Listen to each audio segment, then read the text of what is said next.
Peraturan Mendikbudristek terbaru nomor 30 tahun 2021 soal pencegahan dan penanganan kekerasan seksual di lingkungan perguruan tinggi memicu kontroversi.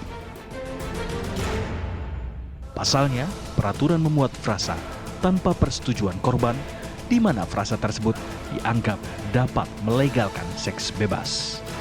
Peraturan yang ditandatangani oleh Mendikbudristek Nadiem Makarim pada 31 Agustus lalu dan diundangkan pada 3 September oleh Kemenkumham ini langsung menuai kritik dari 13 ormas Islam, termasuk dari PP Muhammadiyah yang menolak frasa tanpa persetujuan korban yang memicu polemik ini agar dicabut atau direvisi. Frasa yang dimaksud tercakup dalam pasal 5 yang salah satunya berbunyi membuka pakaian korban tanpa persetujuan korban, di mana frasa tersebut dianggap dapat dijadikan alibi untuk seks bebas jika dilakukan atas dasar suka sama suka. Pihak Kemendikbudristek langsung membantah melegalkan perzinahan di kampus. Kementerian menyatakan peraturan merupakan pencegahan, bukan pelegalan. Di sisi lain, peraturan tersebut dinilai tepat untuk pencegahan kekerasan seksual di lingkungan kampus oleh fraksi Partai Nasdem dan juga PSI. Namun, tetap menyarankan Kemendikbudristek untuk membuka pintu dialog bagi yang tidak setuju.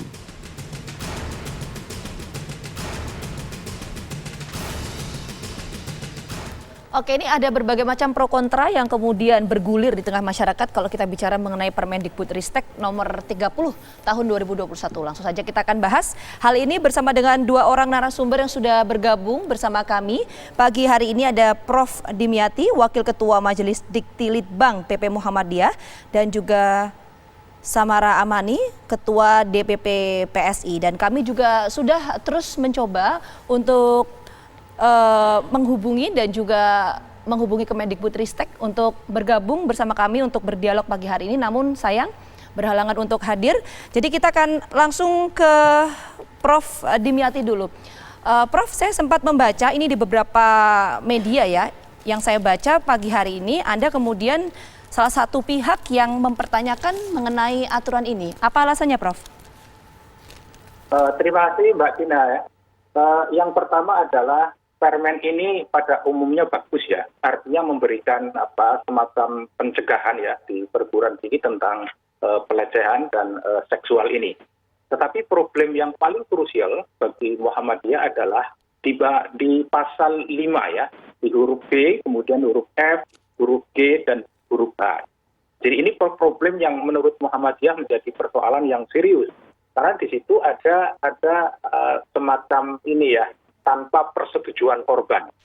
Nah, kalau misalnya ini kemudian tetap diundangkan ya, artinya dipilih oleh kementerian untuk tetap dijadikan sebagai referensi untuk melakukan pencegahan, ini menimbulkan problem serius ya, karena di situ memang maknanya menjadi multitafsir ya. Itu sebenarnya yang kemudian menjadi persoalan. Kemudian yang kedua, ketika sebuah perguruan tinggi kemudian tidak ada satgas ya, artinya kemudian ada AB terhadap persoalan satgas, ya, kemudian di situ juga muncul semacam dalam tanda kutip itu semacam ancaman bagi sebuah perguruan tinggi untuk diturunkan akreditasinya. Kemudian yang kedua adalah ada semacam tidak digelontorkan dana kepada sebuah perguruan tinggi. Nah ini menjadi persoalan krusial bagi kami di Muhammadiyah. Itu Mbak Gina. Ada dua hal ya Prof ya, satu frasa kemudian soal status Satgas itu sendiri yang bisa berdampak pada penurunan akreditasi, begitu ya Prof ya? Iya betul, Oke. akreditasi dan juga ada semacam bantuan dana kepada sebuah perguruan tinggi. Oke. Ini saya pikir yang paling menjadi persoalan krusial di Prof, soal frasa kita bahas satu persatu terlebih dahulu. Soal frasa begitu, Anda tadi menyebutkan soal multitafsir. Boleh nggak memberikan gambaran, ilustrasi kepada kita di kekhawatiran di bagian mana bila ini dijadikan sebuah multitafsir, Prof? Ya, yang pertama kalau kita lihat misalnya ya di pasal 5 ayat 2 huruf B memperlihatkan alat kelaminnya dengan sengaja tanpa persetujuan. Itu artinya bisa ditafsirkan kalau misalnya itu ya si korban kemudian ada persetujuan, itu kemudian tafsirnya bisa saja itu menimbulkan persoalan.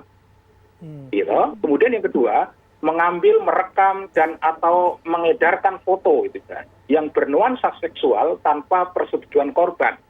Kemudian juga ada mengunggah foto tubuh dan juga informasi pribadi korban yang bernuansa seksual tanpa persetujuan korban. Kemudian juga yang keempat adalah menyebarkan informasi terkait tubuh dan atau pribadi korban yang bernuansa seksual tanpa persetujuan korban. Nah ini kemudian menjadi tafsir yang menurut saya agak bermasalah. Kalau misalnya di situ ada persetujuan dari korban, nah ini yang menjadi soal itu kan. Artinya bisa saja mereka kemudian atau pasal ini menjadi alibi itu kan. Itu.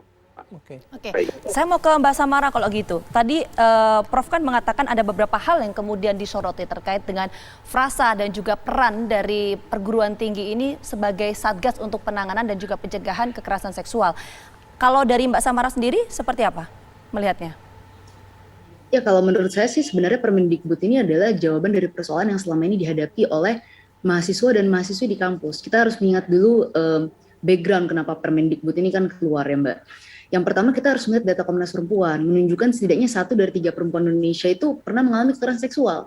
Sebagai contoh ya, pada tahun 2019 yang dalam lingkungan akademik kampus, pernah ada laporan Tirto mengenai fokus kolaborasi di kampus. Dalam rentan 1 bulan pada tahun 2019 ada 174 mahasiswa yang memberikan testimoni tentang bahwa mereka ini pernah dilecehkan secara seksual. Dan itu yang berani bicara. Dan yang tidak berani berbicara lebih baik lagi, karena perkara pelecehan seksual ini adalah perkara yang sangat sensitif. Ada stigma sosial, ada ketakutan dari mahasiswa misalnya, terkait intimidasi atau jaminan perlindungan apa yang bisa diberikan kampus untuk misalnya melindungi mereka gitu. Jadi ini pentingnya Permendikbud ini, dan Permendikbud ini bukan hanya semata-mata soal penindakan, tapi mengenai juga pendampingan untuk korban. Misalnya kalau kita lihat di bab 3, dibahas secara rinci sekali bagaimana korban itu harus diberikan pendampingan. Mulai dari pendampingan misalnya hukum, pendampingan konseling, dan juga kemudian advokasi-advokasi diberikan kepada mereka karena banyak kejadian-kejadian traumatik setelahnya. Bahkan pelakunya pun kan diberikan pendampingan konseling agar perbuatan seperti itu tidak terulang lagi. Nah kalau perkara misalnya kemudian dianggap misalnya ada pasal-pasal tertentu yang dianggap melegalisasi seks bebas.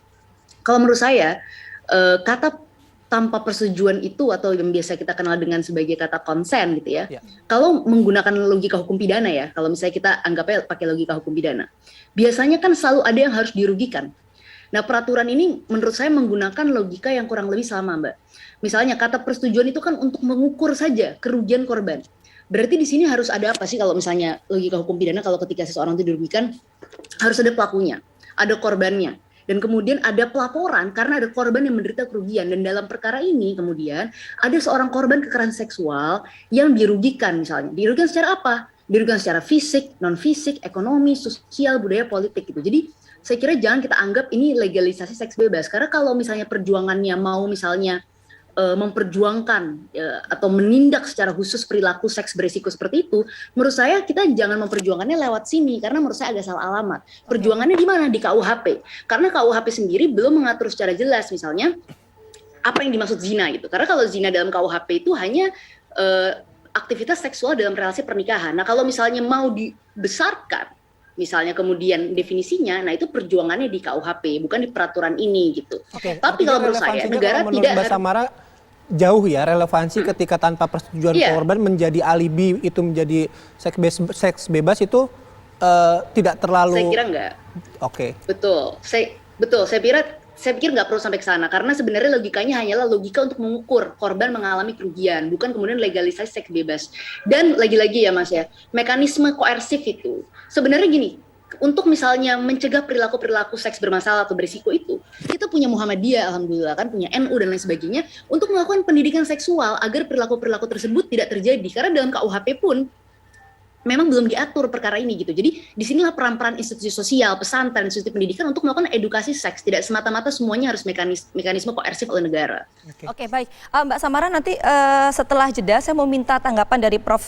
Dimyati terkait dengan apa yang kemudian disampaikan oleh Mbak Samara. Tapi usai jeda kami kembali hadir.